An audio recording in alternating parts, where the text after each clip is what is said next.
बहुत समय पहले की बात है। किसी गांव में शंकर नाम का एक वृद्ध व्यक्ति रहता था।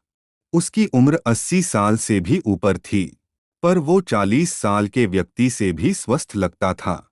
लोग बार बार उससे उसकी सेहत का रहस्य जानना चाहते, पर वो कभी कुछ नहीं बोलता था। एक दिन राजा को भी उसके बारे में पता चला और वो भी उसकी सेहत का रहस्य जानने के लिए उत्सुक हो गए। राजा ने अपने गुप्तचरों से शंकर पर नजर रखने को कहा। गुप्तचर भेष बदलकर उस पर नजर रखने लगे। अगले दिन उन्होंने देखा कि शंकर भोर में उठकर कहीं जा रहा है। वे भी उसके पीछे लग गए। शंकर तेजी से चलता चला जा रहा था। मीलों चलने के बाद वो एक पहाड़ी पर चढ़ने लगा और अचानक ही गुप्तचरों की नजरों से गायब हो गया। गुप्तचर वहीं रुक उसका इंतजार करने लगे। कुछ देर बाद वो लौटा।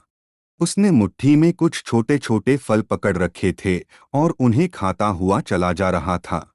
गुप्तचरों ने अंदाजा लगाया कि हो न हो, शंकर इन्हीं रहस्यमय फलों को खाकर इतना स्वस्थ है। अगले दिन दरबार में उन्होंने राजा को सारा किस्सा कह सुनाया।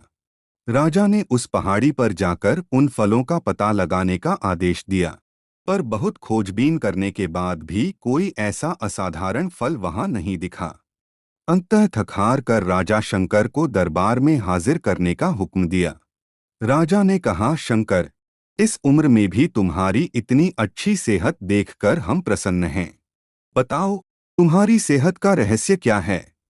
शंकर कुछ देर सोचता रहा और फिर बोला, महाराज, मैं रोज पहाड़ी पर जाकर एक रहस्यमय फल खाता हूँ।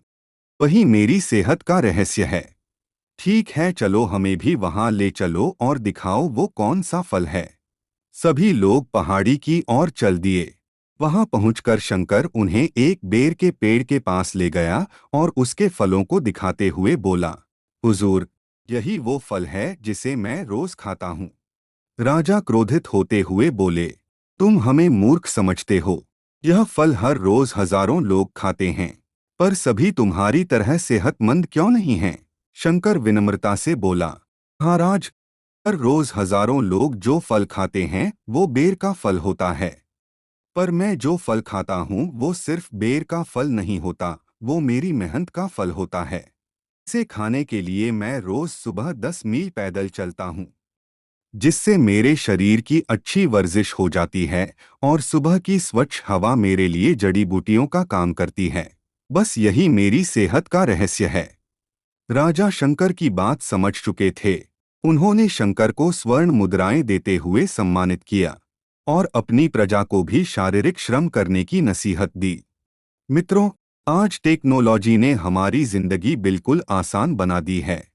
पहले हमें छोटे बड़े सभी कामों के लिए घर से निकलना ही पड़ता था, पर आज हम इंटरनेट के माध्यम से घर बैठे बैठे ही सारे काम कर लेते हैं।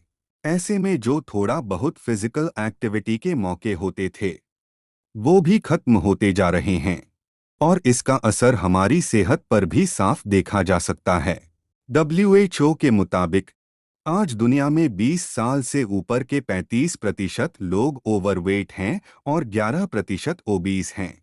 ऐसे में जरूरी हो जाता है कि हम अपनी सेहत का ध्यान रखें और रोजमर्रा के जीवन में शारीरिक श्रम को महत्व दें।